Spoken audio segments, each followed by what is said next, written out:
Welcome, ladies and gentlemen. Welcome, one and all. You're listening to What on Earth is Happening. My website is whatonearthishappening.com. I'm your host, Mark Passio. We're simulcasting tonight on the Intel Hub News Network. Today is Tuesday, November 23rd, 2010. We are going to continue our discussion on time as a methodology of mind control, particularly in the time-bound consciousness aspect of time. And we're also going to look at time as a spiritual currency, which is kind of a abstract and somewhat odd idea to some people, but indeed that is what it is in its positive element. So we'll continue to do that probably throughout the first hour of the show, and then we're going to get into yet another methodology of mind control, the self-policing of the human species. We'll look at the ways that we police each other.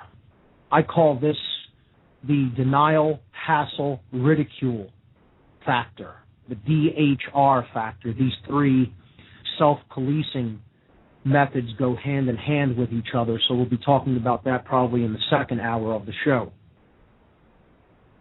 I want to thank all of the attendees and the organizers of the End the Fed rally in Philadelphia that took place this past weekend. That happened this past Saturday, November 20th. And it went great. I want to thank Mike Salvi. I'd like to also thank Rob Pepe and Jordan Page. In particular, they made it a great success. But we had a good turnout. We had a lot of enthusiastic support. The musical element to this rally was very different, and I think it added a great motivational factor to the event, and I think it brought in a lot of attention. People were looking up to see what was going on because we had some live music. We actually had a float going down Market Street in Philadelphia. And we, I think, brought a lot of information to a lot of people. Of course, some people still resistant to even taking information and looking at it with an open mind. But we did get a lot of information into a lot of folks' hands. So overall, I think it was a great success. So that was the End the Fed rally this past weekend. Coming up in Philadelphia this coming weekend, I will be giving a special lecture on natural law, sovereignty, and survival. This will be happening at a meetup called Survive and Thrive. This is hosted by Fernando Salguero, who hosts the Survive and Thrive Philadelphia group. This is a meetup.com meetup. If you go to meetup.com and you type in Survive and Thrive Philadelphia, you'll find this great group. They meet once a month on the last Sunday of each month at Liberty's Pub. So this will be taking place November 28th. That's a Sunday at 6 o'clock p.m. I'm sorry, it's actually, the time has actually been changed. It is now at 5:30 p.m. They're going to start it a half an hour earlier because of all the great information that's going to be given out at this meetup. So 5:30 p.m., Sunday, November 28th, at Liberty's Pub, 705 North 2nd Street. That's basically the corner of 2nd and Fairmount in Philadelphia. So I will be speaking at that, and my topic is natural law, survival, natural law, sovereignty, and survival. The second and last event announcement I have is the one I've been making for many months and will continue until the time that the conference is held, the Free Your Mind Conference on Consciousness, Mind Control, and the Occult, to take place April 9th and 10th in Philadelphia, featuring multiple speakers and diverse educational materials for the purpose of raising public awareness of the critically important topics of mass mind control techniques, the covert and subversive influences upon consciousness and behavior, trauma-based and ritualized abuse, and the practical mental and emotional healing methodologies available for those affected by these devices. Saturday, April 9th and Sunday, April 10th, 2011, 10 a.m. to 8 p.m. both days. Doors open at 9 a.m. both days. The location is Ruba Hall in Philadelphia at 414 Green Street, 414 Green Street. Admission price only $20 per day.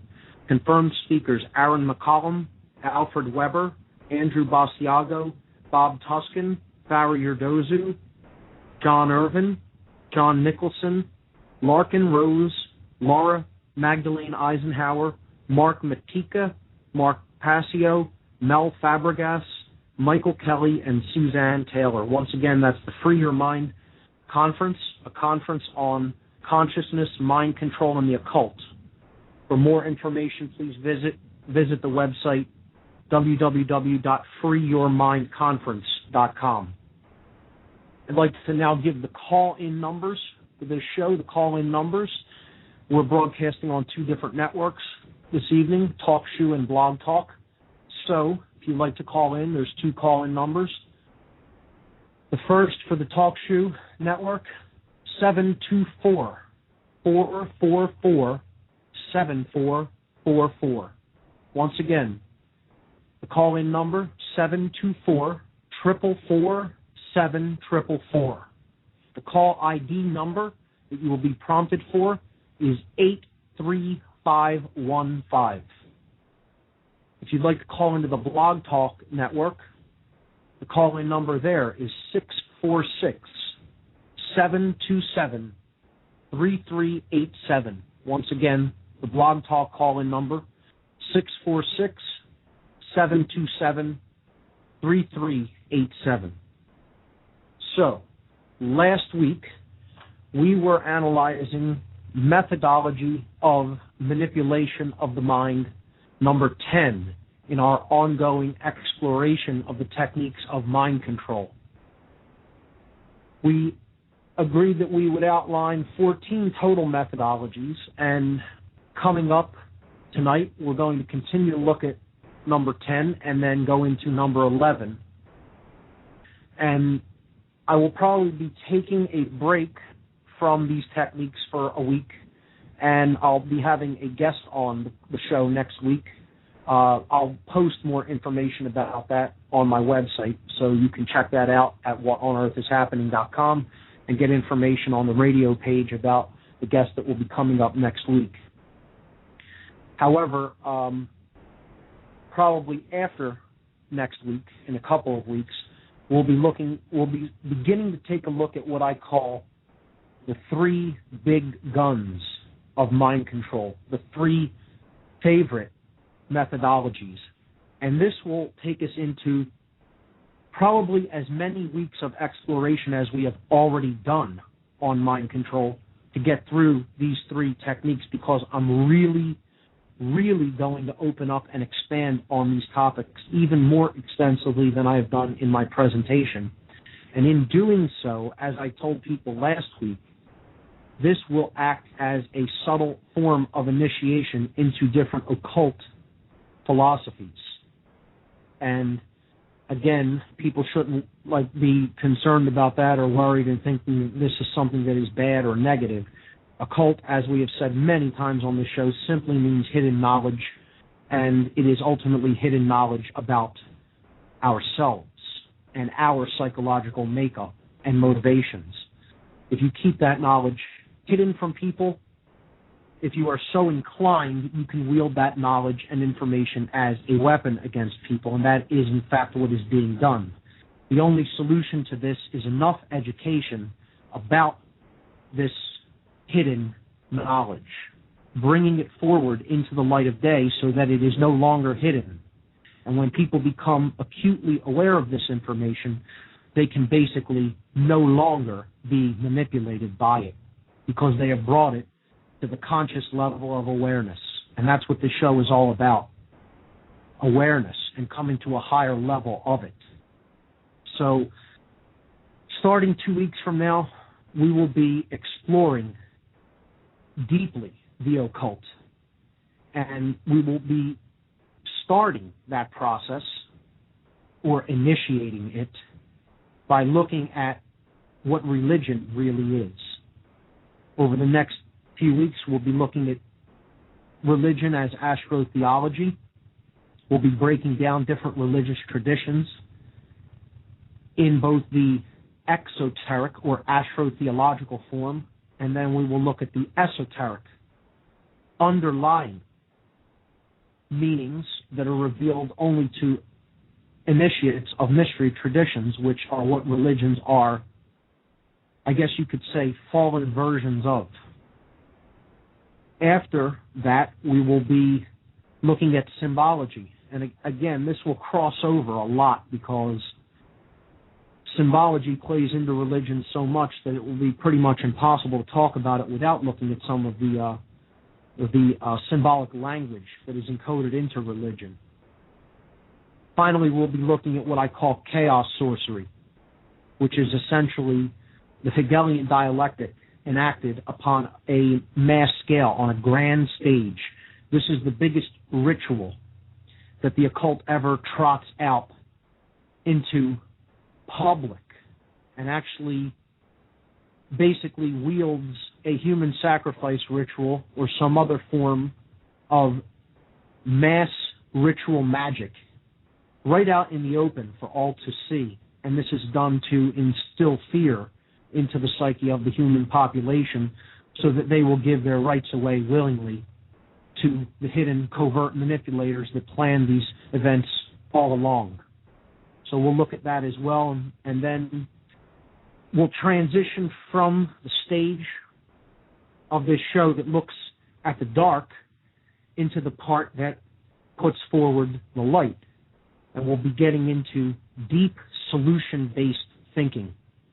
This will be many weeks from now, but I'm just giving a general broad outline of what we have in store, as the weeks progress on what on earth is happening. So, tonight I want to briefly recap some of the things that we talked about last week when it comes to time. The illusion of time. Time, as we explored last week, does not actually exist. The only thing that does exist is the present moment. And the solution to the psychological manipulation when it comes to time is to become aware of that there is only the present moment, there is only the now in which we operate. The past is gone. There's no point in dwelling in the past. Bringing attention to the past and educating ourselves as far as history is concerned is absolutely critical and essential in the understanding of what's taking place in our world. What I'm talking about is living in the past. That's what's dangerous. That is a method of mind control that many people get stuck in. They cannot let go of events and circumstances that happened in the past. They cling on to these things and kind of hold them close to their chest as something that defines them as a person. People who are trapped in this past awareness, this past modality of consciousness. They can't get over things that occurred to them. They can't move on in relationships that happened in the past. They bring those into the present moment. And in doing so, they taint the present moment. They take away the power of the present moment.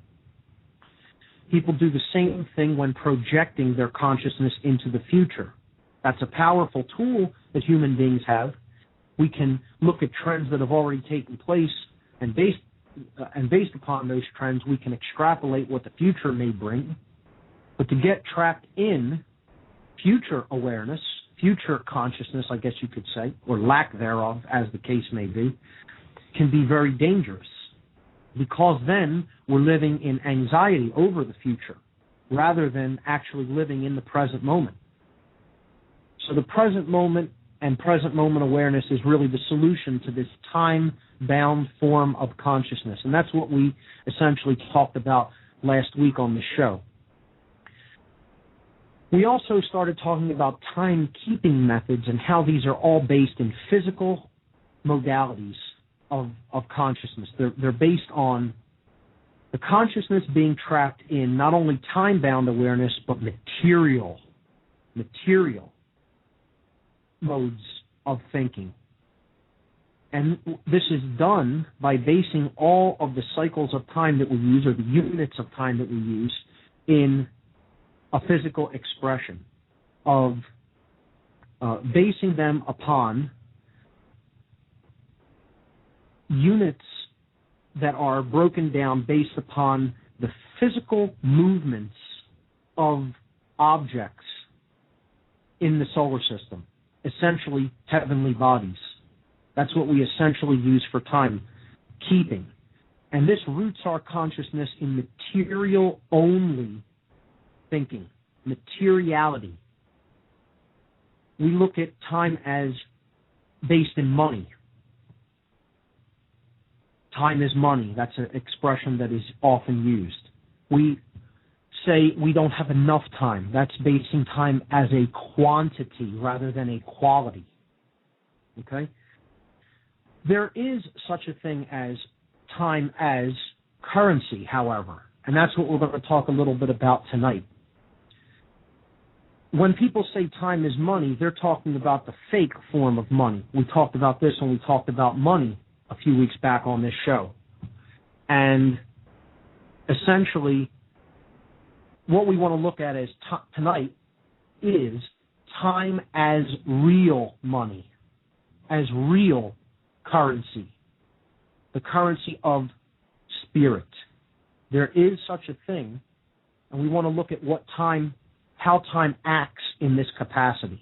Before we do that, I'll briefly recap some of the cycles that we talked about timekeeping being based on in the modern world.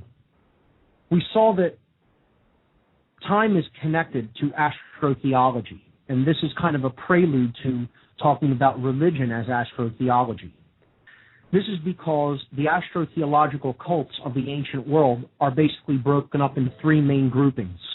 These three groupings are the cult of the sun, the cult of the moon, and the cult of the stars and the planets. So you have the cult of the greater lights and the cult of the lesser lights. I hear the break music playing, so we're going to get into this recap in just a moment. Stay tuned, and we'll be back in a couple minutes after these words.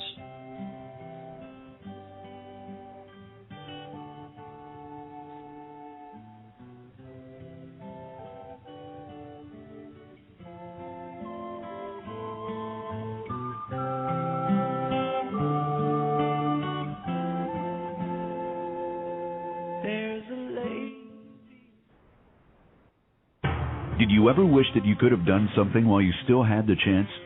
What will you do if your income ends tomorrow? Or if you lose your home, as many already have?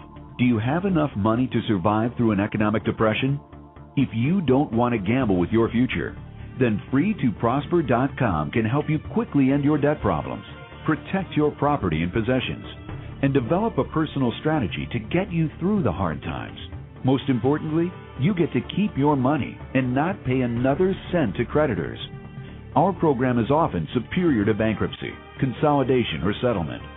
Visit FreeToProsper.com to find out more. This is your real chance to act ahead, so don't delay. Your future may depend on it. Call 718-615-0123 to learn more. That's 718-615-0123. Or visit FreeToProsper.com today.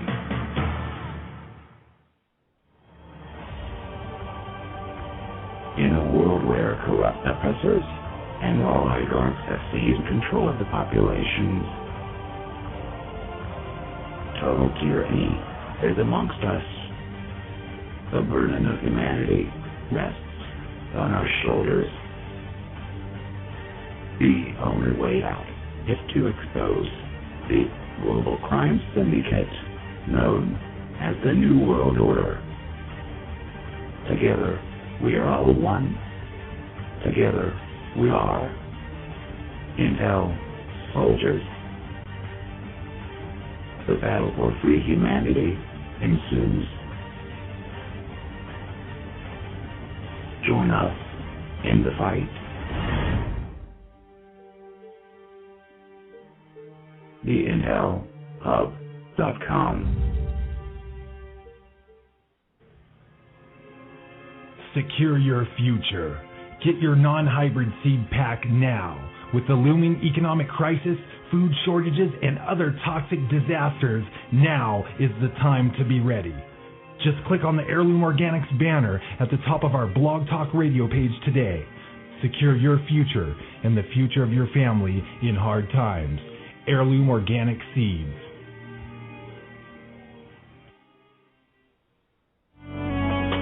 Hi, this is Bob Tuskin. Tune into my show, Truth Be Told Radio, Monday through Friday at 7 p.m. Eastern Time. You are listening to the Intel Hub News Network, crushing the New World Order piece by piece.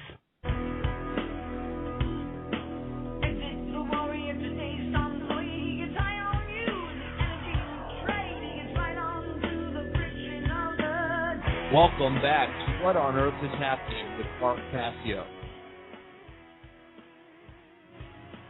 All right, we're back. Before the break, I was talking about the different gradations of time that are given to the different astro-theological cults, or in other words, the different bodies in the heavens, okay? We looked at this a little bit last week. I'll briefly recap it before we go into the different aspect of time I want to talk about tonight. We saw that the smallest practical unit of time that we basically use is the second. That was given to the planetary cult. And it was basically for the planet Mercury, because on a clock, the second hand goes around the fastest out of any other hand. And this is the smallest unit. Mercury is the closest to the sun.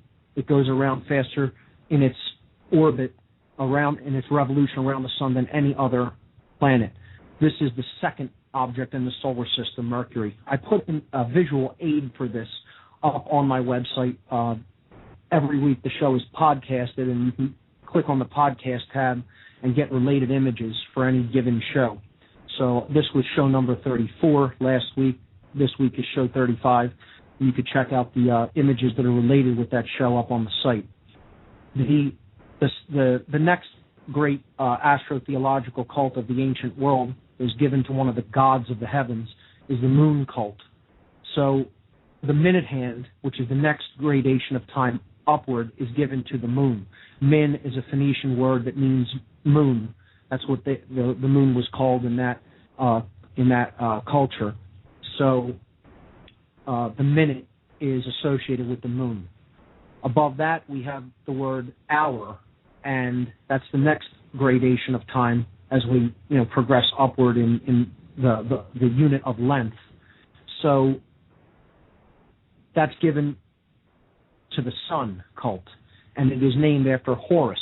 As a matter of fact, you can just, by looking at the word hours, you can see that all of the letters of the word hours is in the word Horus, because these are indeed gradations of time that are allotted to the sun, or Horus, as he was known in the ancient Egyptian cosmology. When we progress up in units of time, we can see that the day is given to the planets, again, because it is based, one day is one rotation of the Earth, okay? And each day, as a matter of fact, of the week is given to the planets. So the day and week is actually assigned to the planetary cult once again. So this cycle repeats as we go up in units of time, as we move on to greater units of time. We saw that Monday is the moon's day.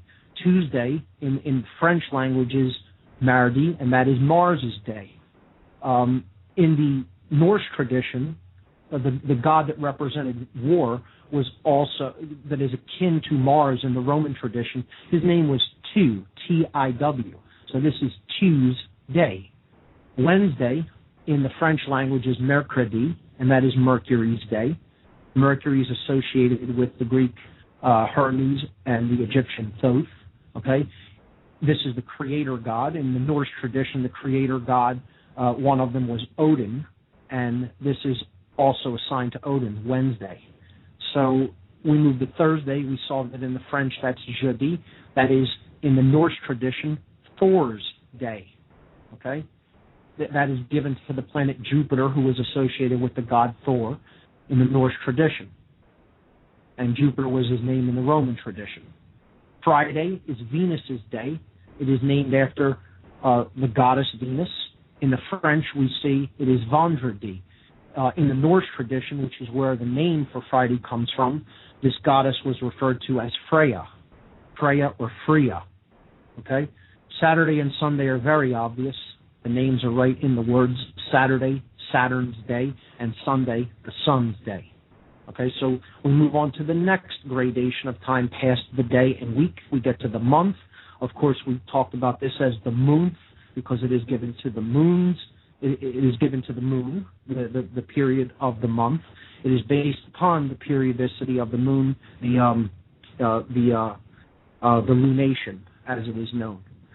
So we go then to the year, and of course that is based on the Earth's movement around the sun, and that's one of the largest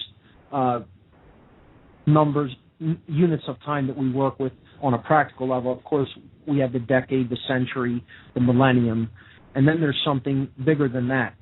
There is something called the Great Year. I want to touch on this a little bit before we move on to talking about time as a spiritual currency.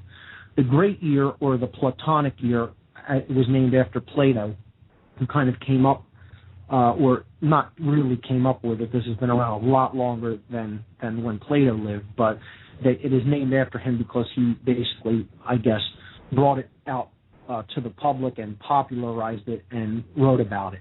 So it's called the Platonic Year, or the Great Year, simply.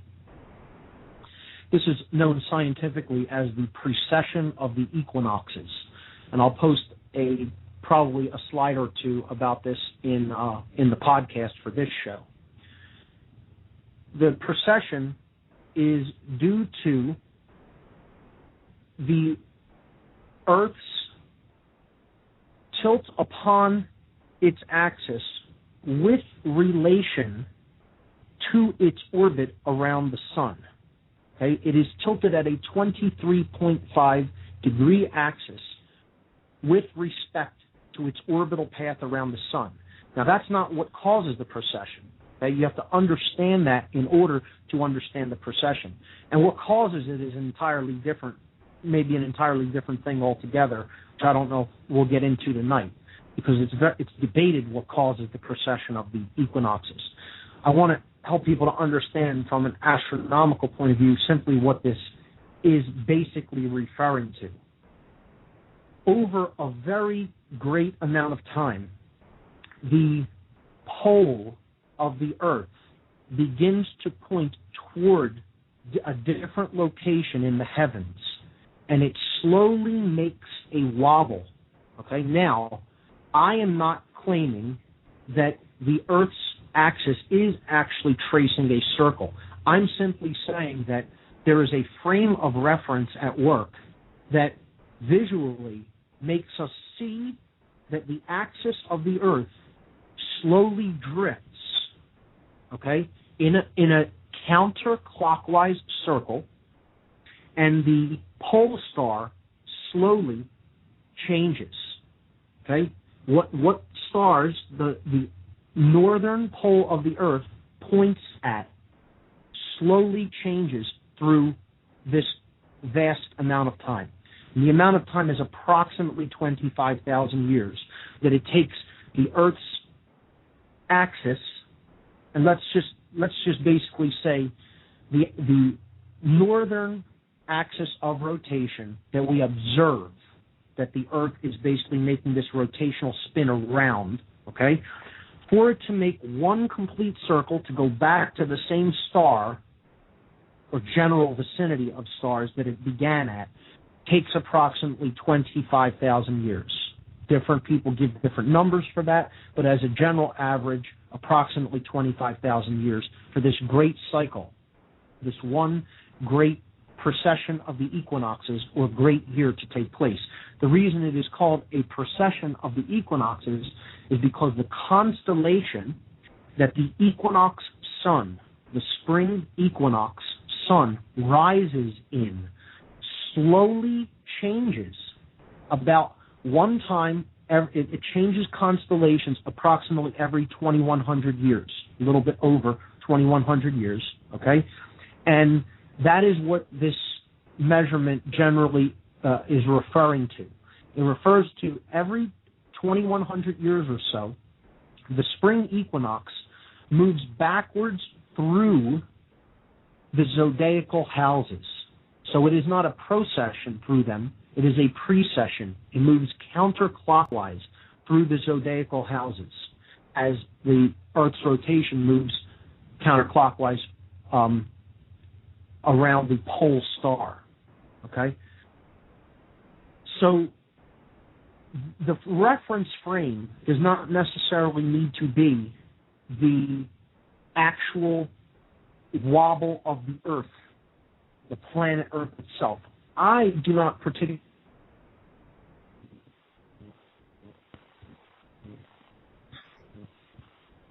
Oh, welcome back to What on Earth is Happening with Mark Passio. Mark, it looks like TalkShoe doesn't want to take the same information we logged into it before we dropped.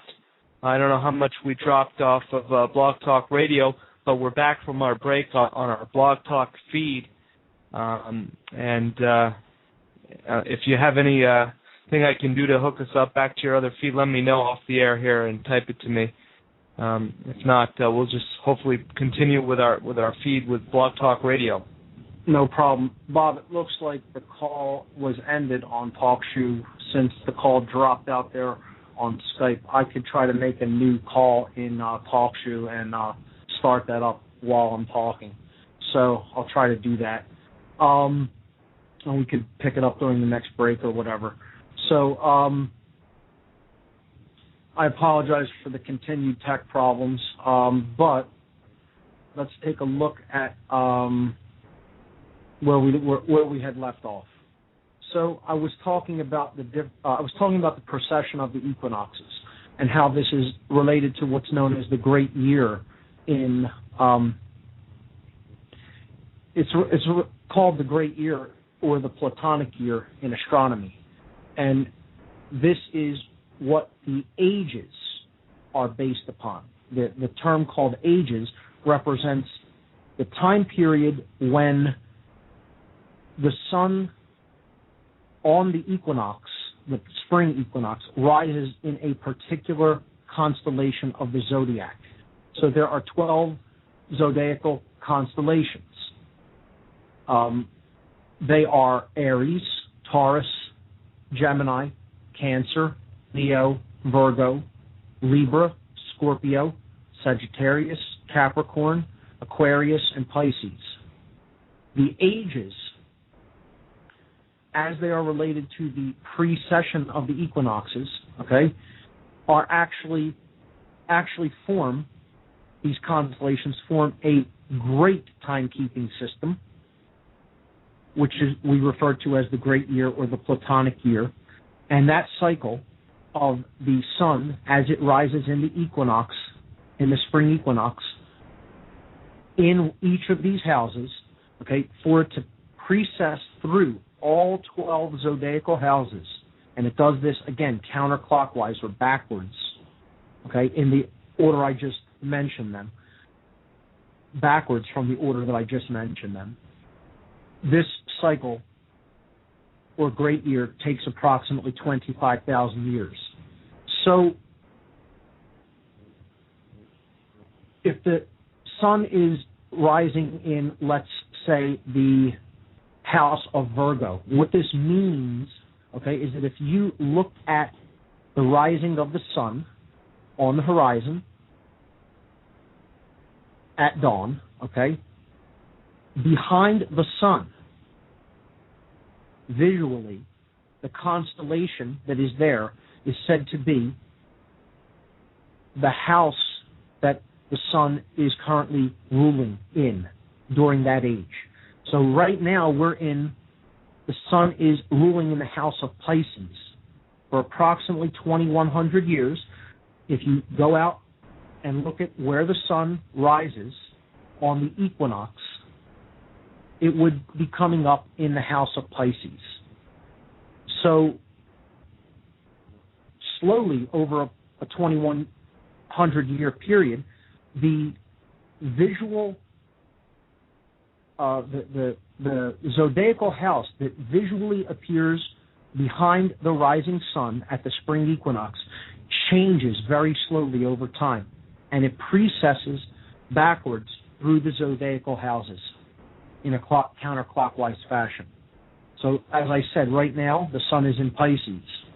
Within another couple hundred years, if we looked at the rising of the sun on the spring equinox, we would see it coming up in the house of Aquarius. In another 2,100 years after that, we would see it rising in the house of Capricorn on the equinox. So the equinox is not fixed. It continues to precess over large periods of time, approximately 2,100-year cycles for each zodiacal house. You put that all together, times 12, you get approximately a 25,000-year cycle. That is known as the precession of the equinoxes. This becomes important when we start to look at different timekeeping traditions that base some of their ages in these large units of time or great years. The Maya is one of them. Much is made of the Mayan calendar, especially in the world today when we have these prophecies and predictions that are made for the year 2012, that period of time around 2012, which is said to be a transformative time that we are moving toward. Some would say that we are already in. And if you look at the way the Maya kept their system of time, they have these, what are called the cycles of the long count. Okay, so these are Baktuns, and they form approximately a 5,000-year cycle, and then they repeat. So it's a 5,125-year cycle. They considered that there were 5 of them in one of their great years, or great periods of time that represented a complete transformation of some kind in their system of timekeeping, because again, their time was not really based on physical movements of objects, but as I started to allude to last week, is essentially about the movement of consciousness, the evolution of consciousness through what we refer to as time. And that's essentially what some of their sacred calendars are timing, not simply physical movements of planetary bodies, but they are actually referring to how consciousness itself is changing over time. And if we look at their great year, their long count, in other words, it's a 5,125-year cycle, and they consider that this moves through ages of the elements: a fire cycle, an air cycle, a water cycle, an earth cycle, and of course, an ether or spiritual cycle. You put these 5 together, and again, you have one great procession of the equinoxes, or one great year or Platonic year. This kind of completes the analysis of timekeeping methods related and given to different planetary bodies or astronomical bodies. And again, we see how they progress upward as the length of the timekeeping unit gets larger, from the planetary houses, to the moon, to the sun, and then that cycle repeats once again. Planets, moon, sun.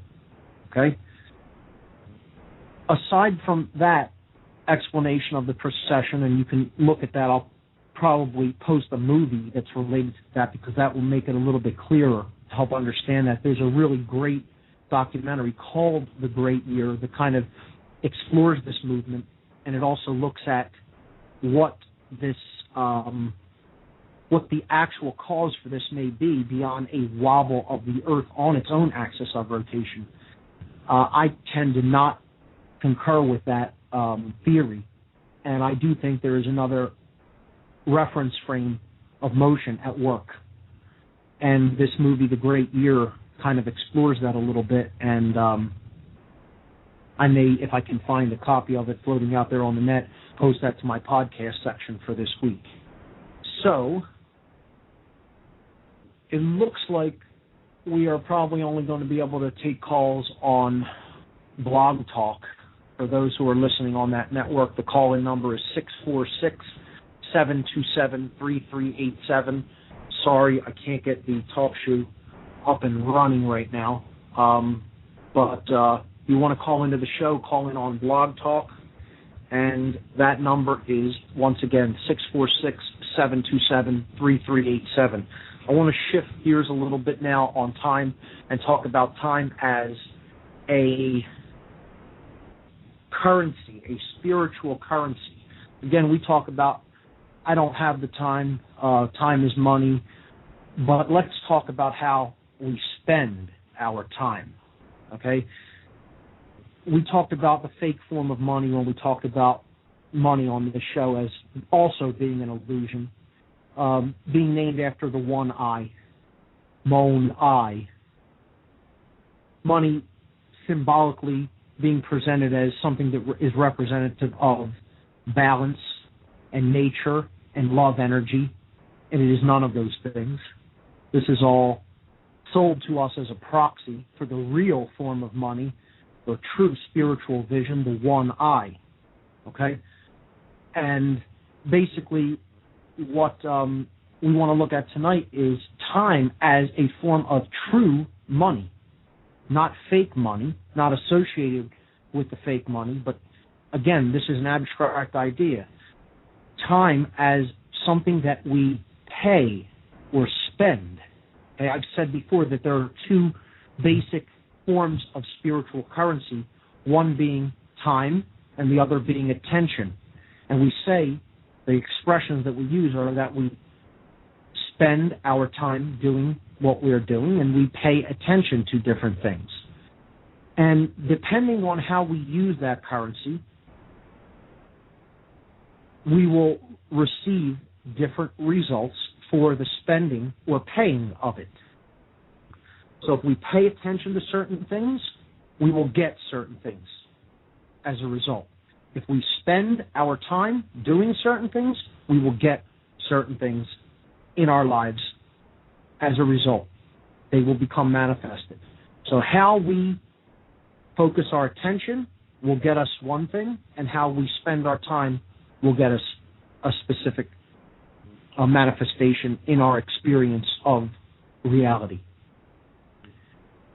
This makes time one of the most important aspects of our lives. What do we spend our time doing? Do we spend it on frivolous pursuits? Do we spend it on totally self-absorbed activities, self-absorption? Do we spend it trying to run away from ourselves? Do we spend it pursuing pure fake monetary pursuits, trying to amass material possessions? Do we spend it trying to gain influence over others? Do we spend it trying to accumulate power? Or do we spend it trying to edify ourselves, trying to truly educate ourselves about what is going on both within us and around us? We will get two very different results depending on how we spend our time. It is a spiritual currency. Did you ever wish that you could have done something while you still had the chance? What will you do if your income ends tomorrow? Or if you lose your home, as many already have? Do you have enough money to survive through an economic depression? If you don't want to gamble with your future, then FreeToProsper.com can help you quickly end your debt problems, protect your property and possessions, and develop a personal strategy to get you through the hard times. Most importantly, you get to keep your money and not pay another cent to creditors. Our program is often superior to bankruptcy, consolidation, or settlement. Visit FreeToProsper.com to find out more. This is your real chance to act ahead, so don't delay. Your future may depend on it. Call 718-615-0123 to learn more. That's 718-615-0123. Or visit freetoprosper.com today.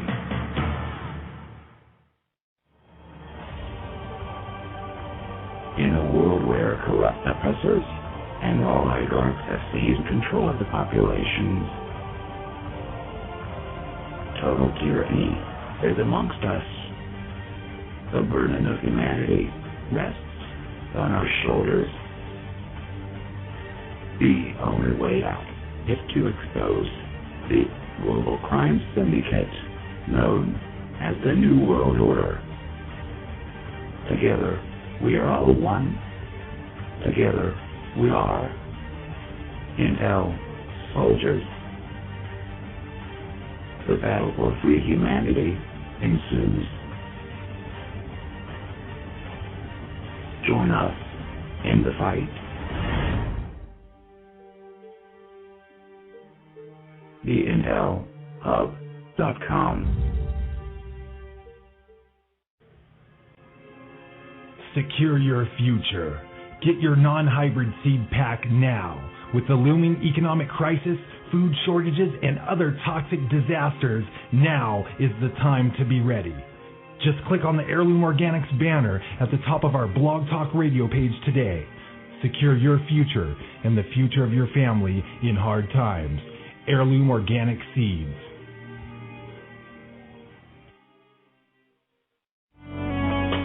Hi, this is Bob Tuskin. Tune into my show, Truth Be Told Radio, Monday through Friday at 7 p.m. Eastern Time. You are listening to the Intel Hub News Network, crushing the New World Order piece by piece.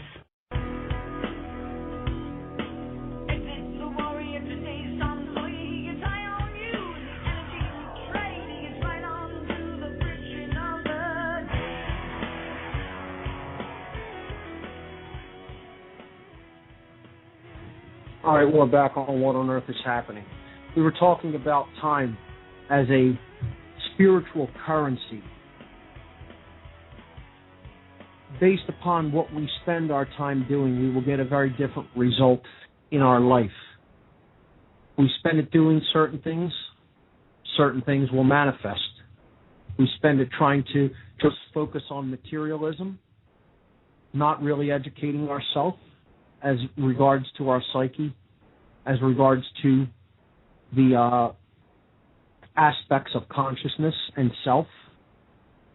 We will get certain things in our lives that will basically be pretty uncomfortable.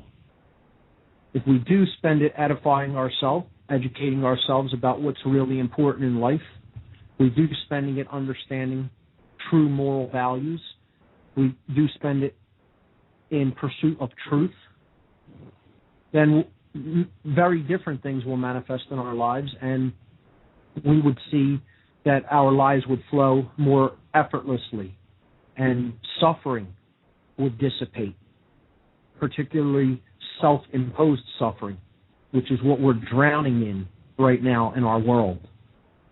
And it's because of the way people spend their time. That's one of the biggest things that really is going on regarding why we're getting what we're getting. Look at what people watch and pay attention to and listen to, and types of conversations that they have with each other that are often completely vapid, that aren't about anything of any true importance or significance. And people can say, oh, well, who are you to determine that? I'm not anybody to determine that, but there are certain things that are true and real and actually going on that we need to be paying attention to around us. And we need to shift our attention to understand, to come to a level of discernment about what is important and what we should be spending our time pursuing or doing in the world.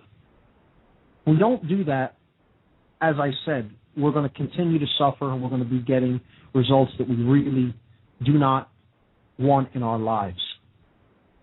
So that's pretty much what I have to say on the whole aspect of time. If anybody wants to chime in on that, we're still taking calls on Blog Talk. The number is 646-727-3387. 646-727-3387. What I want to do now is start to talk about the 11th methodology of mind control. And I'll try to ride out the remainder of the show on this topic and take some calls with it if people feel inclined to call in. So the 11th method of mind control, as I put forward in my presentation and will do so on this radio show, is something that I've grouped three methods that we have of self-policing. That human beings basically ignore reality and police each other. Okay? Ways that we act as sheepdogs to the sheep population. We're basically doing this on our own as a result of conditioning and programming.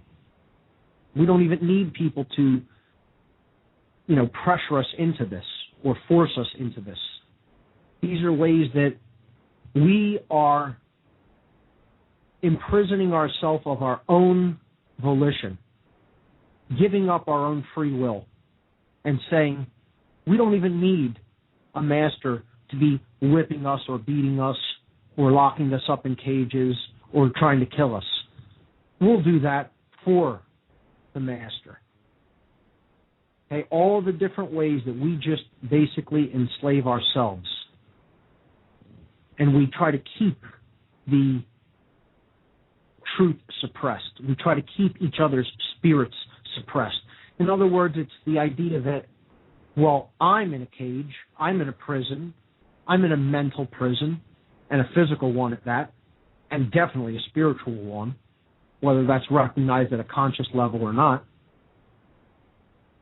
It's of our own design, it's of our own building. Yes, we can talk about the manipulators that formulate all of these methods of mind control, but again, as I've said, they're running a program too, and essentially they really don't have any power when it comes to this. They may be smart and have the will to enact their manipulation techniques and continue to do so, but ultimately it's we who do this to ourselves by giving up our free will over to them and falling in, to this low level of spiritual awareness such that these methods can have any effect over us. It's us doing it to ourselves. I put a slide in my presentation. If you want to know who the real sorcerer of the world, the top-level sorcerer at the top of the pyramid, the whole pyramid of manipulation as we've talked about, if you want to know who that top-level sorcerer is that controls the whole game, look in a mirror. That's who it is. And most people spend their entire lives running away from that fact, refusing to acknowledge it. Don't get me wrong, that doesn't mean simply by changing yourself you're going to be physically free in this world. The problem is that other people are here with you, and they are giving up their free will and acting as that sorcerer or manipulator. Okay? So the object is to change yourself and then help other people to make that same change that you've made. Once you're on the other side of the fence mentally, the goal is to help other people make that journey, make that climb over that fence or that wall. Okay? So let's look at some of the negative aspects when it comes to what people do to themselves to keep themselves in a prison of the mind. I call this the DHR factor after the three aspects that are identified as being the main self-policing techniques. So this is methodology of manipulation, number 11, the denial, hassle, ridicule factor. So let's start with the first one.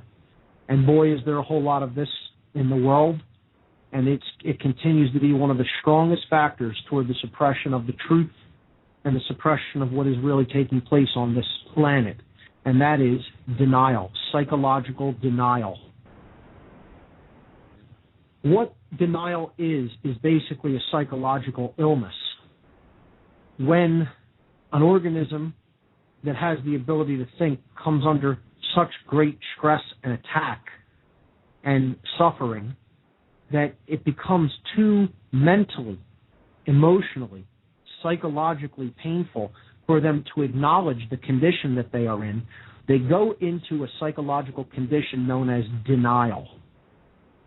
Some people refer to this when it gets really, really bad as cognitive dissonance.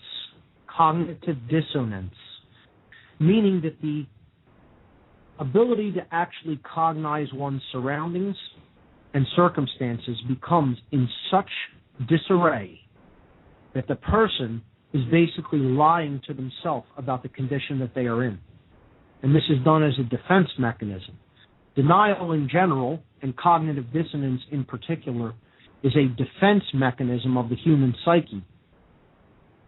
But it's also one that if it is held for too long, if we stay in it for too long, we are ultimately going to cause destruction by refusing to acknowledge the causal factors of the problem to begin with. Denial is something that addicts are often referred to as being in. They don't want to admit that they have a problem. They don't want to admit that they're doing something that is self-destructive. Not just self-destructive with a lowercase s, as we've talked about the distinction between the lowercase s self and the capital S self or higher self. They're in denial that is self-destructive with a capital S as well. So what we want to look at is why people enter this state. Why do people go into states of denial about problems that are clearly present to a child, let alone an adult human being that's supposed to have developed emotionally and mentally? The reason that people go into this state is simple: fear. Over time, they have chosen fear as the main modality that they wish their consciousness to dwell in. And they have done that because they feel that it is easier simply for them to deny and ignore reality rather than for them to confront what is actually taking place. The confrontation of a problem implies that you have assumed personal responsibility. You've assumed that responsibility because you have acknowledged that the problem exists, and in the acknowledgement of that problem, you're saying, I recognize this situation is present. Well, if you've recognized that the situation is present and you also have basically made a statement about what you desire. So let's say you recognize that there is a health problem present. Well, probably everyone in the world has made the statement that they want to be healthy. I mean, who says they want to be sick? Who says they want to be ill? Who says they want to have their body riddled with problems due to an addiction? Who says they want to be enslaved? Everybody, if asked, will consciously say, I want to be healthy, I want to be happy, and I want to be free. Well, there are requirements that go along with those things.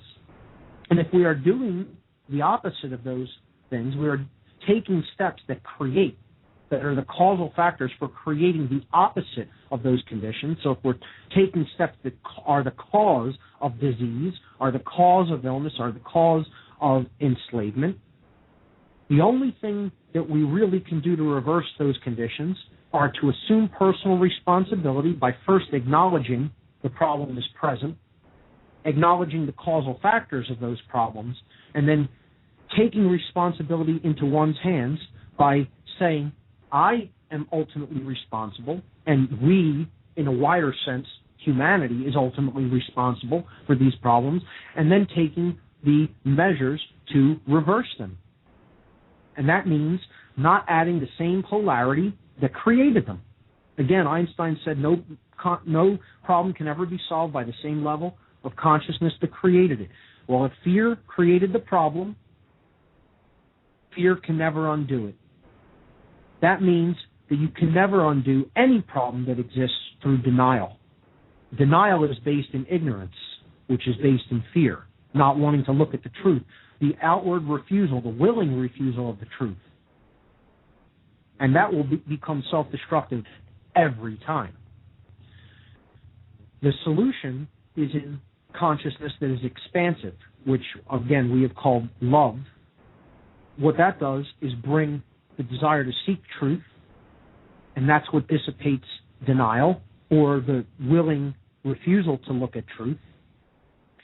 And seeking truth leads to knowledge, and as we saw, a diagnosis means through knowledge. Dia in Greek means through or by way of, and gnosis in Greek, Gnosos, in English it's spelled, okay? Gnosis is a Greek word meaning knowledge. So we make a diagnosis of the problem through knowledge. Knowledge is based in truth, which is based in the polarity of love. So this is how we come out of denial. We have to conquer fear. We have to make a conscious decision based in the will to turn our attention toward the root causal factors of the problem. Once we identify those causal factors, then we can act appropriately. Then we have the information to take appropriate action in the world. If we remain uninformed through our ignorance, and specifically through denial that the problem exists to begin with, staying in that condition never sets you off on the journey for information to seek truth. This is the condition so many people are trapped in that it is unbelievable. At the end of Fed rally this past week, we were handing out information as we marched back and forth along Market Street in Philadelphia. And I saw a great dichotomy of people. There was a great divide. You would take a flyer and try to hand people information about what the Federal Reserve is as an institution, what it is doing right now, what it is and has been for about 100 years, what it is doing to our country, how it is destroying your ability to basically live a life that doesn't resemble a feudal servitude, feudalism. Okay?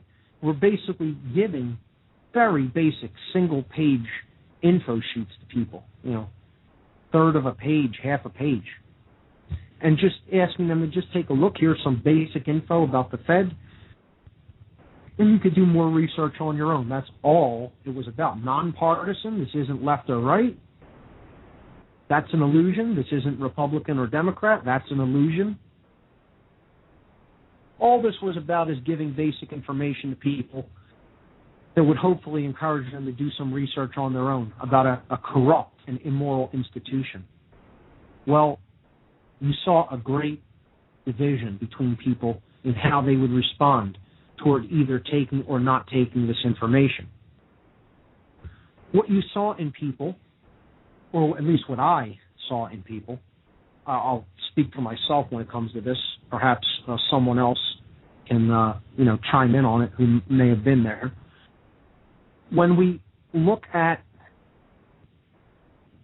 who took it, who took the information, they seemed humble in many ways. When you looked in their eyes, there was no look on their face of snideness. They didn't have a snide look. They didn't smirk at you. Okay?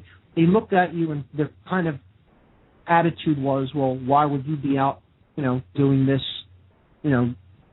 trying to give information to people?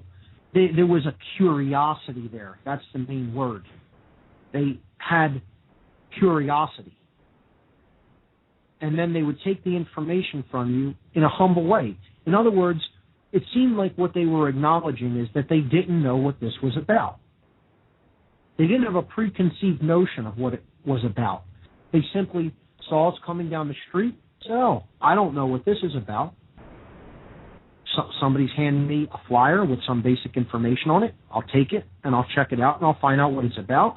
And if I don't think it's about anything that is good for me to know about, I won't pursue it, and if I do, maybe I'll pursue it.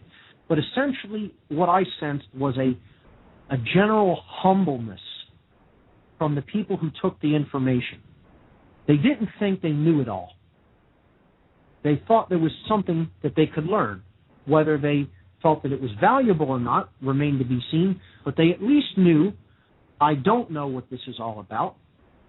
And that's the beginning of all knowledge seeking, is the words, I don't know.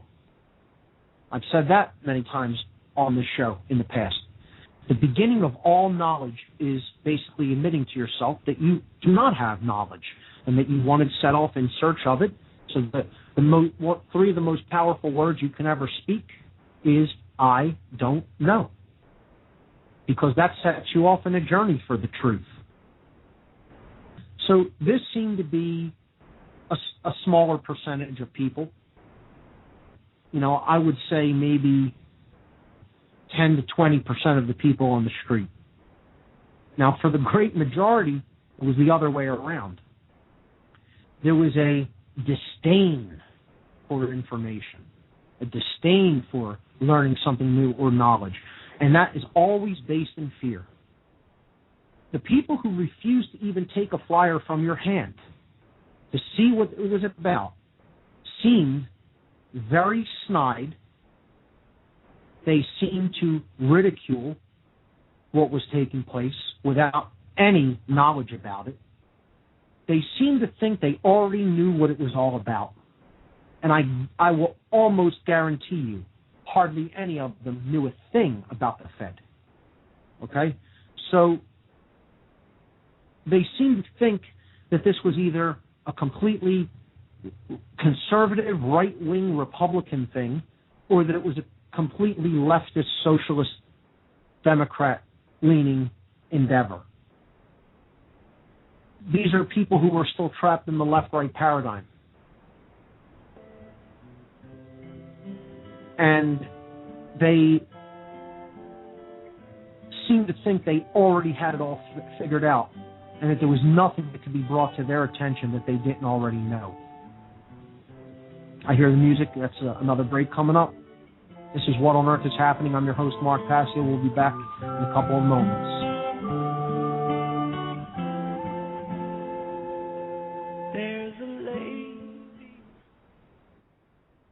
Did you ever wish that you could have done something while you still had the chance? What will you do if your income ends tomorrow? Or if you lose your home, as many already have? Do you have enough money to survive through an economic depression? If you don't want to gamble with your future, then FreeToProsper.com can help you quickly end your debt problems, protect your property and possessions, and develop a personal strategy to get you through the hard times. Most importantly, you get to keep your money and not pay another cent to creditors. Our program is often superior to bankruptcy, consolidation, or settlement. Visit FreeToProsper.com to find out more. This is your real chance to act ahead, so don't delay. Your future may depend on it.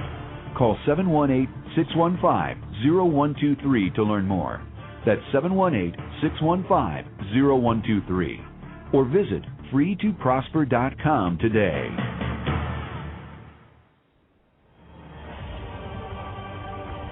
In a world where corrupt oppressors and oligarchs have seized control of the population,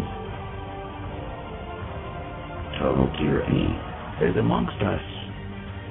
The burden of humanity rests on our shoulders. The only way out is to expose the global crime syndicate known as the New World Order. Together, we are all one. Together, we are Intel soldiers. The battle for free humanity ensues. Join us in the fight. TheIntelHub.com. Secure your future. Get your non-hybrid seed pack now. With the looming economic crisis, food shortages, and other toxic disasters, now is the time to be ready. Just click on the Heirloom Organics banner at the top of our Blog Talk Radio page today. Secure your future and the future of your family in hard times. Heirloom Organic Seeds.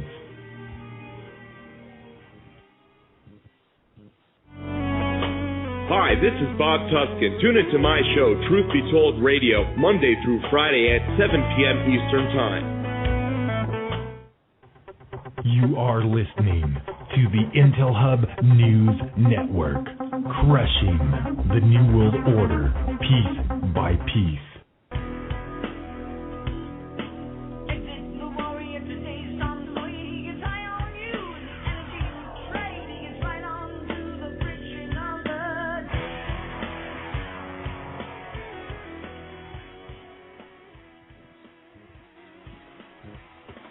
All right, we're back here on What on Earth is Happening. I'm your host, Mark Passio. My website, whatonearthishappening.com. Call the number for tonight, 646-727-3387. We were discussing the End the Fed rally, and I was illustrating the denial factor and how this is based in fear. So we're talking about the denial, hassle, ridicule factor. These are methods that people basically police themselves and keep themselves in the mental prisons that they are conditioned into. Was talking about the people who would not take a flyer from our hands, even to look at the information at all. So they had this general quality, the people that refused to look. They had, again, a snide look on their face as if they already understood what they were seeing, when I can almost guarantee you, if you asked any of them about the Federal Reserve, they couldn't tell you one detail about it. They certainly aren't aware that it's basically the cause of the economic crisis that's taking place now. They couldn't tell you that it's devaluing the worth of their money so that they have to work more to pay for less. And if you asked any of them, if you like to pay more money for the same thing year after year, you basically are doing the same amount of work, but your money's worth less. So you have to spend more of it to get the same things. Every person would say, no, I hate that. I want as much money as I can get. Yet you don't want to understand the causal factor of what's doing that. And again, this is even in the fake system of money. As I said in my speech at this rally, there's no such thing as money. It's all an illusion. They're nowhere near that understanding. Excuse me.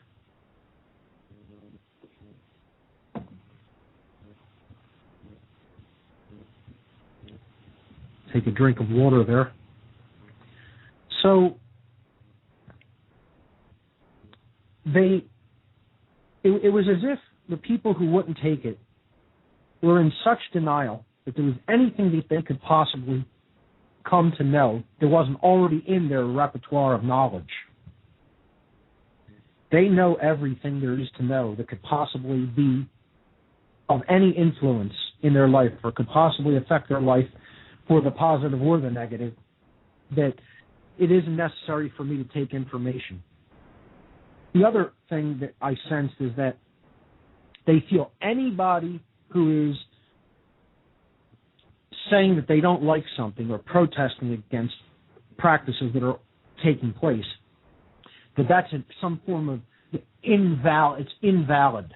You know, that's some form of invalid behavior, that you're never to do that.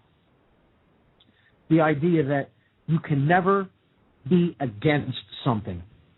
And this comes through the consciousness, this is expressed in people's consciousness through the New Age movement. It's big with this, okay?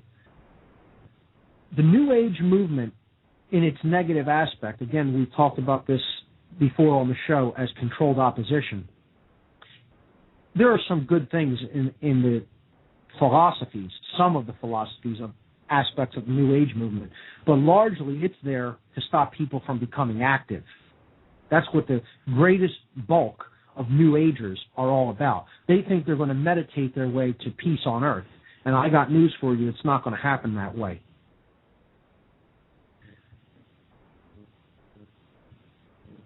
You're not going to read your way to freedom either if you're not going to take action in the world. You're not going to read it doesn't matter how much knowledge you have. That's only the beginning of the process. You have to convert knowledge into true wisdom, which is then taking the proper moral action in the world with the knowledge that you have. And I'll repeat that endlessly on this show. It's all about action, ultimately, because it's all about courage. It's all about conquering your fear. And these people have been conditioned by the media and by religion and by the New Age movement that if you don't like something, you don't ever stand against a practice or an institution. You try to be for something else. Well, I wholesalely reject this, okay? This is not what the law of attraction is. The people who advocate the law of attraction say that is the law of attraction. Nonsense. Absolute BS. You can be against something and be completely morally in the right and doing the right thing in the world. That does not enter into the law of attraction. Okay? Yeah, you should be talking about let's do this as opposed to this, combine that with it, but not shining the light on the darkness is not going to get you very far. Refusing to shine light on the darkness and the immoral practices that are taking place in our world is denial. It's denial.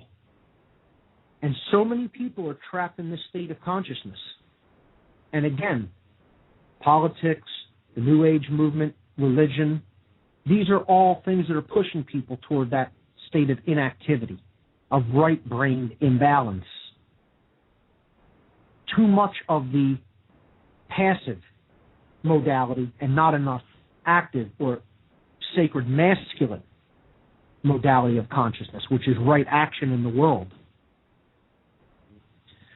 I actually said to one young woman that I was passing by on the street when I tried to hand her a flyer, and she just would not even practically look at me. I said, "Are you afraid of information?" Because that's all this is. Take of it and make of it what you will. No one's telling you to believe anything. We're asking you to look into something.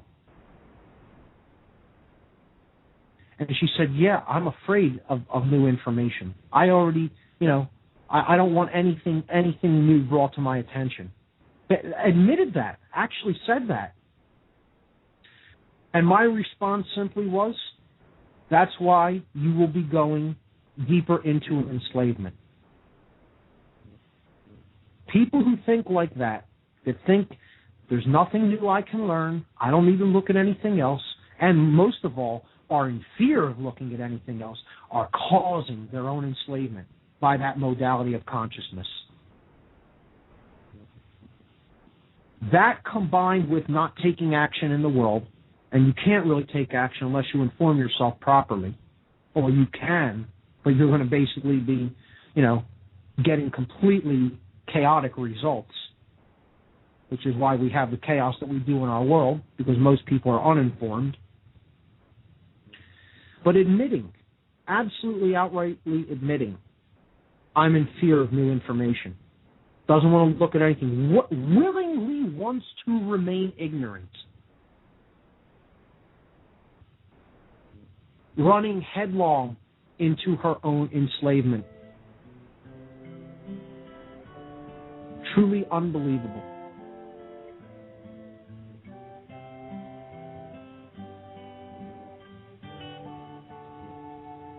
All right, this is the last break.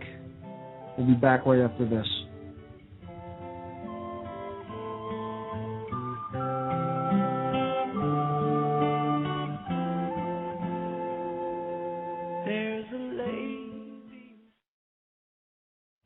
Did you ever wish that you could have done something while you still had the chance? What will you do if your income ends tomorrow? Or if you lose your home, as many already have? Do you have enough money to survive through an economic depression? If you don't want to gamble with your future, then FreeToProsper.com can help you quickly end your debt problems, protect your property and possessions, and develop a personal strategy to get you through the hard times. Most importantly, you get to keep your money and not pay another cent to creditors. Our program is often superior to bankruptcy, consolidation, or settlement. Visit FreeToProsper.com to find out more. This is your real chance to act ahead, so don't delay. Your future may depend on it. Call 718-615-0123 to learn more. That's 718-615-0123. Or visit FreeToProsper.com today.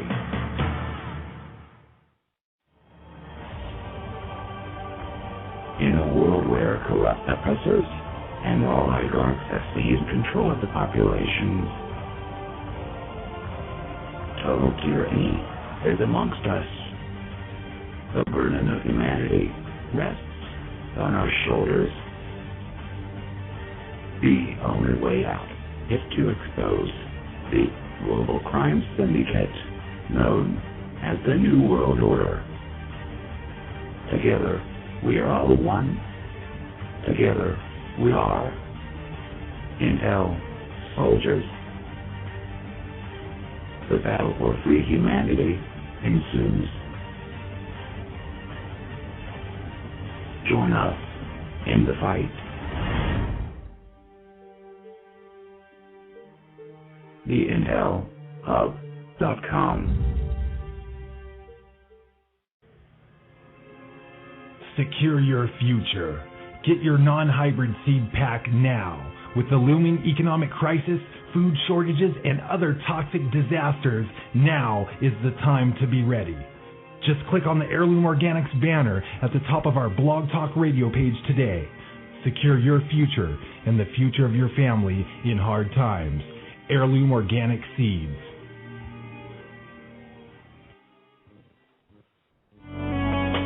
Hi, this is Bob Tuskin. Tune into my show, Truth Be Told Radio, Monday through Friday at 7 p.m. Eastern Time.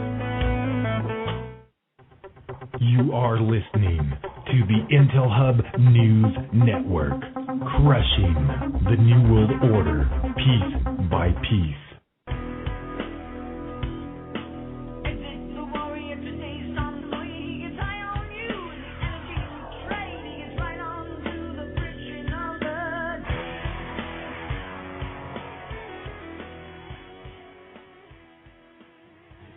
All right, ladies and gentlemen, we're back. That was our last break for this installment of What on Earth is Happening. So we have another about 25 minutes and going to be going to calls in a moment. We were talking about the denial, hassle, ridicule factor, specifically denial, and the willing refusal to progress toward truth by seeking knowledge and to and confronting information. Just basically taking information into oneself. How many people outrightly refuse to do that in fear of what they may find? We were talking about the End the Fed rally, how certain people took the information we had to present to them with a humble attitude, knowing that they did not know, and with a little bit of human curiosity, if you could imagine that, and took it and thanked us and said, yes, I'll look into this. And that's wonderful, and I think there needs to be a lot more of that. I do believe that they were in the minority, but we gave out a lot of information. I mean, a lot of people did take this. As a ratio, they were definitely the minority. More people refused the info and scoffed at the people who were on the march because they feel that this is some form of invalid behavior, that you cannot protest against things that you don't like that are going on in your world. That's off limits. How dare you? How dare you not sit back and be a good little slave and go along with the program of your masters? How dare you? This is how we police each other. When people like that were attempted to be given information, they had this snide, almost cocky look on their face as if you're trying to give me information like I don't already know what's going on in the world, and you somehow are aware of something I'm not? Yeah, as if they knew everything. They knew everything there is to know, and there's nothing that could possibly be brought to their attention that could possibly affect their lives. The denial factor, totally based in fear. Let's go to our first caller from New Jersey. You're on What on Earth is Happening. What do you have for us? Hi, Mark. It's Chris. How are you doing? Chris, how are you? Always a pleasure to hear from you. Mark, first of all, I want to congratulate you on that speech at the End the Fed rally. That was terrific. I love the way you tied in the imagination theme to the End the Fed rally. If we can't imagine a world without the Fed, we can't create the world without the Fed. So that was very good. I also That's right. I'll be posting that to my website later this week, probably in the next day or two. I'll put the video up there. It's on YouTube. If you search Mark Passio and the Fed Rally Philly, that should come up on YouTube. But I'll post a link to it on my website in my news section this week, probably with a transcript of the actual speech. So thanks, Chris. Yeah, I won't take much more time, but I do want to say that Einstein said that condemnation without investigation is the height of ignorance. And yes. that's a very true statement. And when you're trying to help people in their consciousness, you have to get used to, as in my experience, you have to get used to denial and rejection. And maybe over time they'll come around. Because I was in the End of the Fed rally, and I experienced the same thing you did in terms of, rejection and chosen ignorance as far as I'm concerned. Right. Yeah, you saw that a lot. I mean, yeah. People who are refusing the information seem very much, at least in my perception, to be trapped in this false political paradigm, this false left-right paradigm. You heard people either saying, "Oh, these are right-wingers," or "Oh, these are left-wing socialist types that want to do away with our economic system." And I give you a lot of credit, Mark. I watched stereotypes, unfortunately.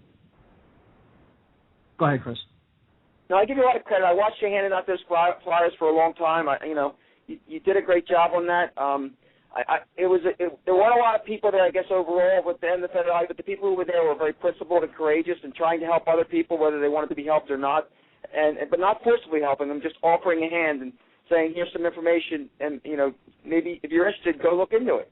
And the last thing I'll say, because I know there's probably other callers, is the fight of waking people up, and that's basically what we were doing with the End of the Fed, and just in a focused way, is I think it's portrayed really well in the movie They Live, where the fight scene was indicative of how people will hold on through fear, I guess, to their ignorance. That's right. The philosopher Deleuze once said that he asked the question, why do people fight as stubbornly for their enslavement as they do for their salvation, as they should for their salvation, And it's incredibly true, We're fighting more for our enslavement than we are for anything else, for our freedom, for our, understanding to greater levels of, coming to an understanding of greater levels of knowledge. People don't seem to want those things. They seem to want the big daddy state, the nanny state. They seem to want to remain ignorant. And, Thomas Jefferson replied to that. He said, if a nation expects to remain ignorant in a state of civilization, it expects what never was and what never will be. Ignorance and freedom do not go hand in hand. They are diametrically opposed to each other. I'm going to go, but one last thing. I think a lot of it's due to fear. They're choosing fear over love. And the other thing is, David Icke said that the biggest obstacle holding most people in lower consciousness is worrying about what other people think. So I'll let you go, Mark. That's Thanks right. so much. Great show. You got it. We're going to get to that factor in a moment. I'll try to basically get through the hassle and ridicule factors in the remainder of the show. So we talked about denial and cognitive dissonance. Let's look at, cognitive dissonance is basically lying to yourself and holding two contradictory things in your mind simultaneously. George Orwell called this doublethink.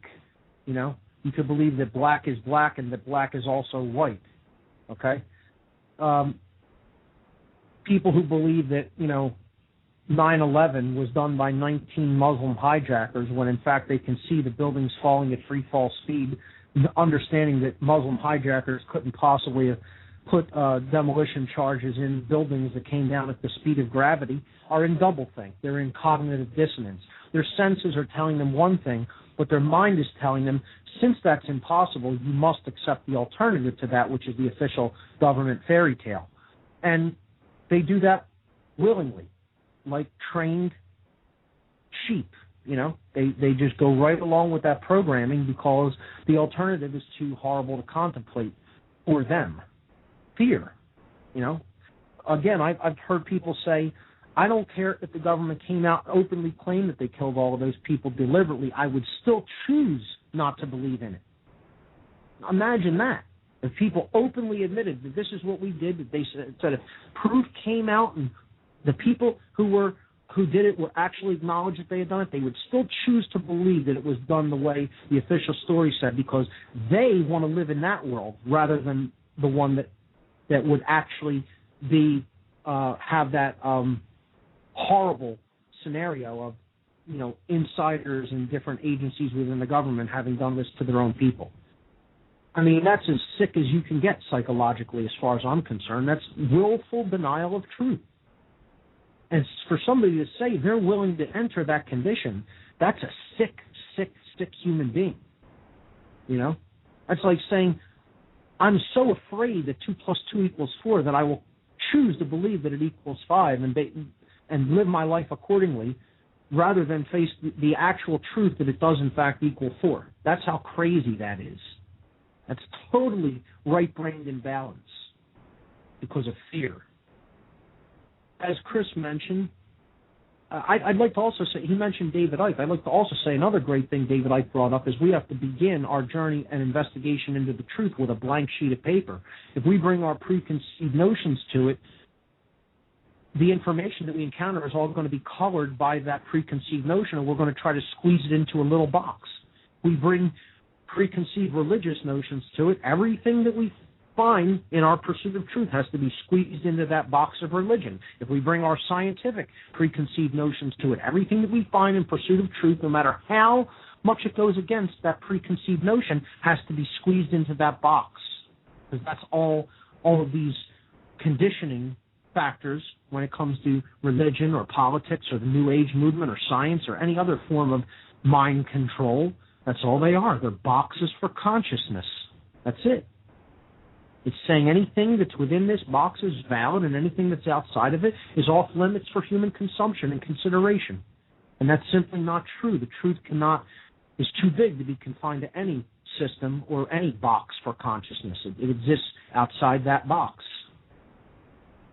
As a matter of fact, the truth contains that box, everything inside it and everything outside of it. And it can never be squeezed down into a nice, neat little package. It doesn't work that way. But try telling that to somebody who's in this state of cognitive dissonance. The other factor that Chris brought up was that we basically are afraid of what other people think of us. That's why we won't look at certain things. This is the ridicule factor. I would rather stay silent than actually start to bring up things that make people a little bit uncomfortable because it challenges their preconceived conditioned notions of reality. And I would rather not take any action, not raise my voice, not say what I feel to be true, because I'm more in fear of what other people may think of me for doing that. Now imagine how much of a low state of fear-based consciousness you need to be in to think that way. That's also always based in fear. That's it. You have to be in fear of another person's opinion, another person's opinion of you. We need to get outside of that barrier to truth. We need to break down that wall that we're erecting on our own. No one else is building that wall but us. How many people are actually talking about this stuff to other people? And, I would critically say not enough. Okay? Because if they were, more people would be aware and start to look into this on their own.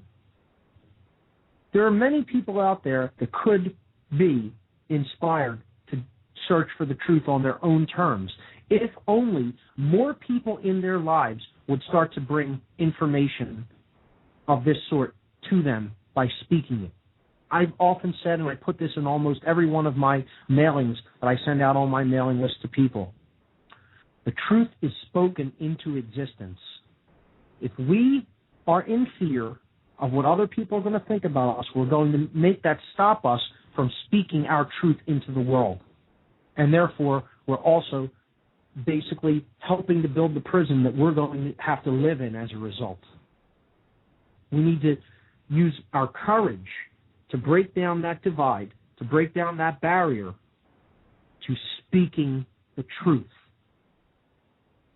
The reason that the dominators, the occultists of the world, are so successful in what they are doing, the dark occultists, are so successful in what they are doing, and the manipulation tactics that they enact, that they control the world through.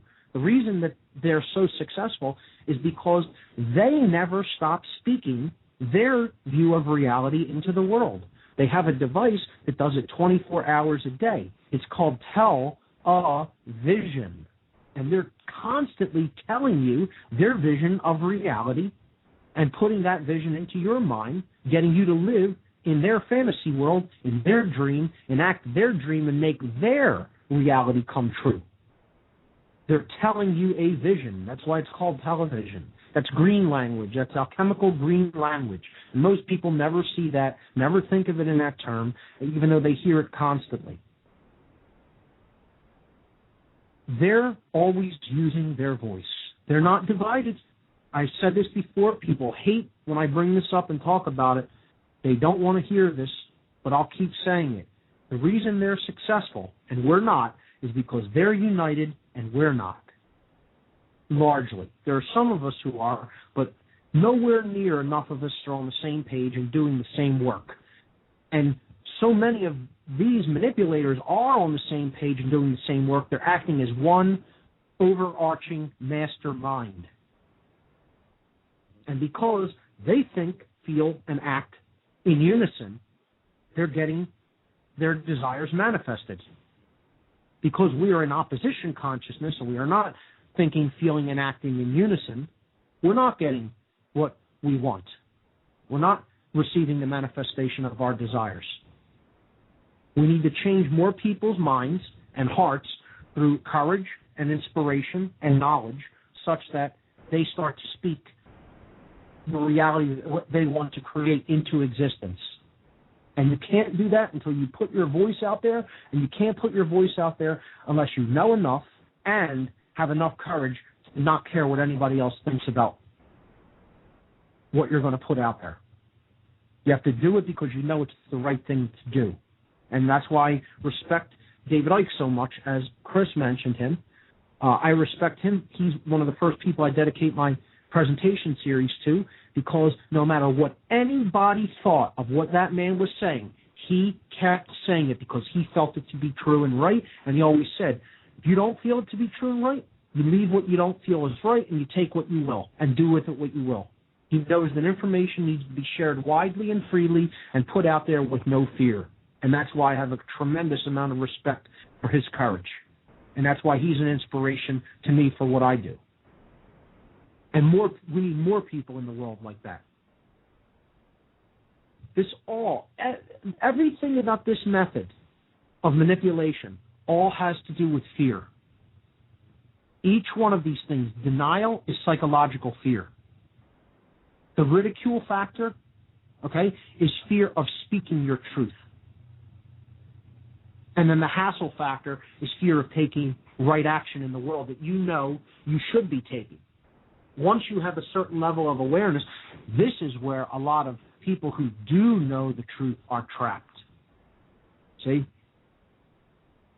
This is the hardest one to overcome, the hassle factor. When you know something is wrong in the world and you want to start doing what is right, But the dominators, the people who actually live evil into existence, who are actually taking all the actions of evil so that they're bringing a more chaotic world into existence, whether they're doing this knowingly, which some of them are, of smaller percentage, or whether they're doing this because they're in oppositional consciousness and they're under mind control.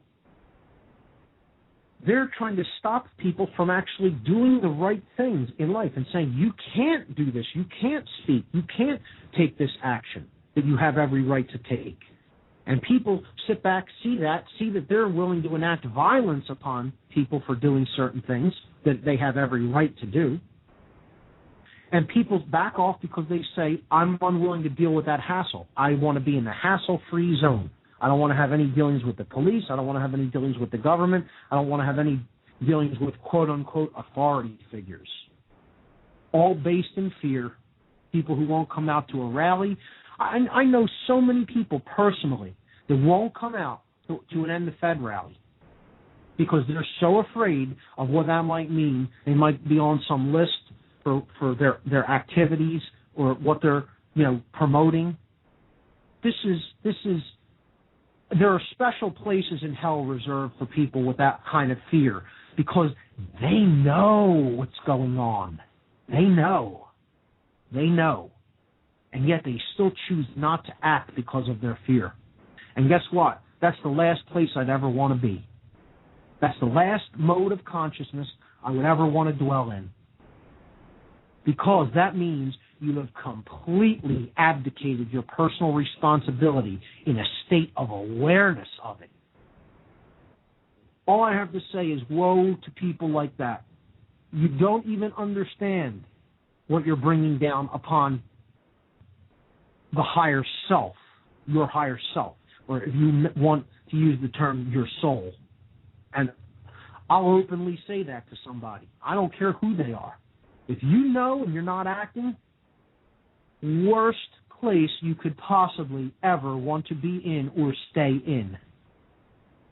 And it's because you've taken the step and conquered the fear of knowing, okay, and you said, I want to know. I no longer am in the fear that keeps me trapped in ignorance. But then you've chosen a new level of fear, a new barrier that's based in fear, and that's non-action. And like I said, I think that abdicates even more responsibility than simply remaining in ignorance willfully. Staying in the non-hassle zone, the hassle-free zone, is actually a greater abdication of responsibility than remaining in denial. See, the people want to remain in denial, they want to remain there because they can cop out and say, well, I didn't really know. I never really looked into that for myself. So I didn't need to take any action on it because I never really understood. So it's all also based in a denial of personal responsibility, in an abdication of personal responsibility. The ridicule factor, it's also based in that. I don't even want to start speaking because of my fear of what someone else may think. And in saying back from that, they're copping out again. They're giving away their personal responsibility by saying, hey, if I speak this, what I feel is true, what I may even know to be true, I may be ridiculed by somebody else who doesn't have the same information, and they're going to say, oh, you're some kind of a crazy conspiracy theorist or whatever. Okay? So that's another level of fear that we encounter. So it's the fear of knowing, then the fear of speaking, and finally the hassle zone, the fear of acting. All horrible modes of consciousness to be trapped in and to stay trapped in. But I would say the worst is the hassle-free zone, because those people who remain in there, they know deeply what's going on, and they know what needs to be done about it. They know the right action to take, and they're willfully refusing to act based upon what they know. And what that is, that's not only an abdication of personal responsibility, that is a pure shunning of wisdom, which is the goddess principle. the sacred feminine. That is basically the destruction of the goddess herself. And again, this is symbolism. This is the divine feminine aspect of the self. I'm not talking about an actual being. Okay? You are cremating, ultimately, the sacred feminine component of your own self. Because by putting down the male element of action, okay, you are killing your conscience. Because conscience is the knowing of what is right. And that is what compels you to act in a moral way in the world.